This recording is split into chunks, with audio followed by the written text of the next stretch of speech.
Hello YouTubers, welcome to episode number... Yesterday I forgot to put in the 2, so today is number...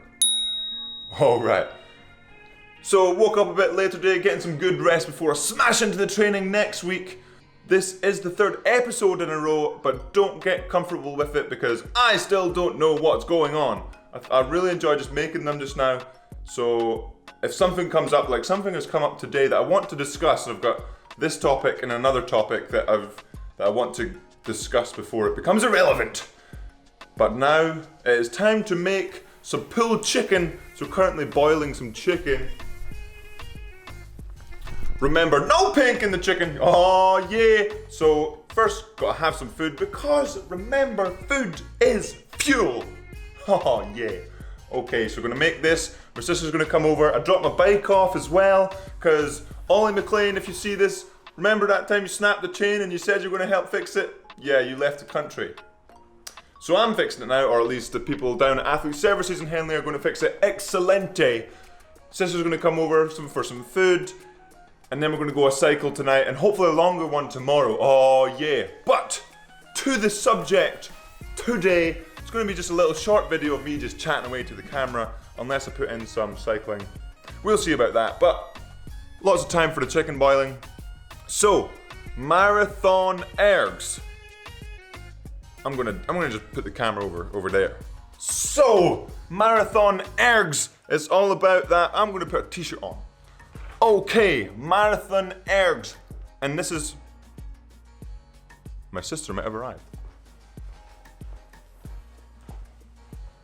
Yeah. What are you doing? Talking to the camera. Okay, my sister is here and we're talking about marathon ergs because this is applicable because of the marathon rowing in the CrossFit Games.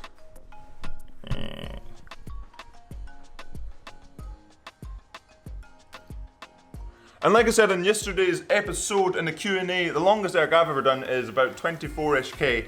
I've not went anywhere near 42K. That's absolutely ridiculous. Especially, well, I suppose they did stop sometimes, but even that stop, that's insane. And also the splits as well. The guy was 156 and the woman was 208. Both of those splits, yes, they are slow-ish. Well, even that, they're not really slow. It's for 42K, that's insane. So, like UT2 splits, you've seen my UT2 splits when I'm getting back to fitness, it's under 50. But that's for 20K, not for double. That's ridiculous. It's 156, which makes me think, what would they be like in a boat if they got the checkers right and everything? What would they be like if they got their technique correct? I saw some of the videos of the winners and even the people that have like 1st to 10th place on the erg. Their technique isn't the best, so you wonder if they improve that technique, can they go even faster? And 42K at 156, that's a serious engine. That is a serious engine. And my sister is here. What do you think of serious engines in the CrossFit Marathon Games, Manny? Very serious engines. It is ridiculous, 42K at a 156 or for a woman 208. That is close to some people, or close to a lot of people's steady states, and they're on there for multiple hours, which is absolutely insane. So, congratulations to those guys. I'm gonna grab some food.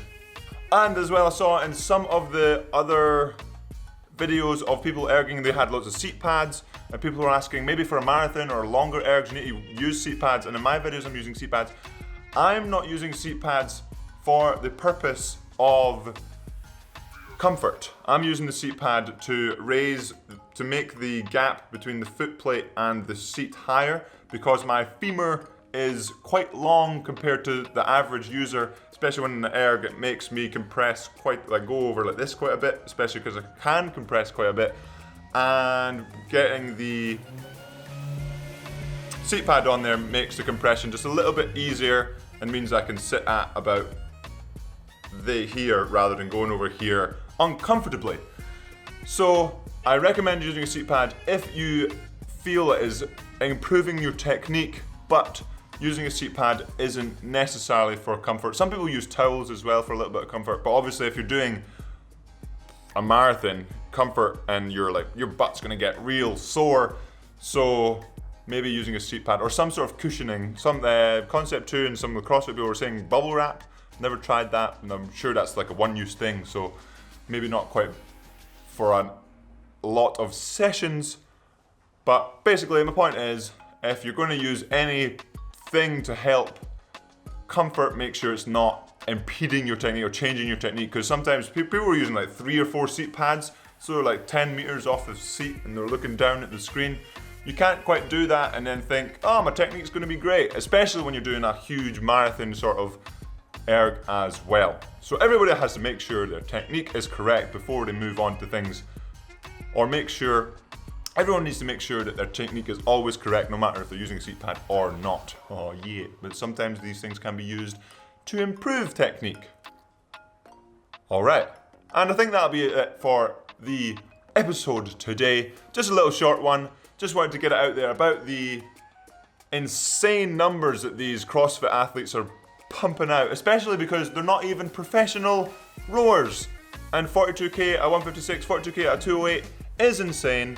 And I just keep wondering, what could they do if they settled on one specific area? If they did rowing, or if they just did running or something, because all of the numbers are ridiculous.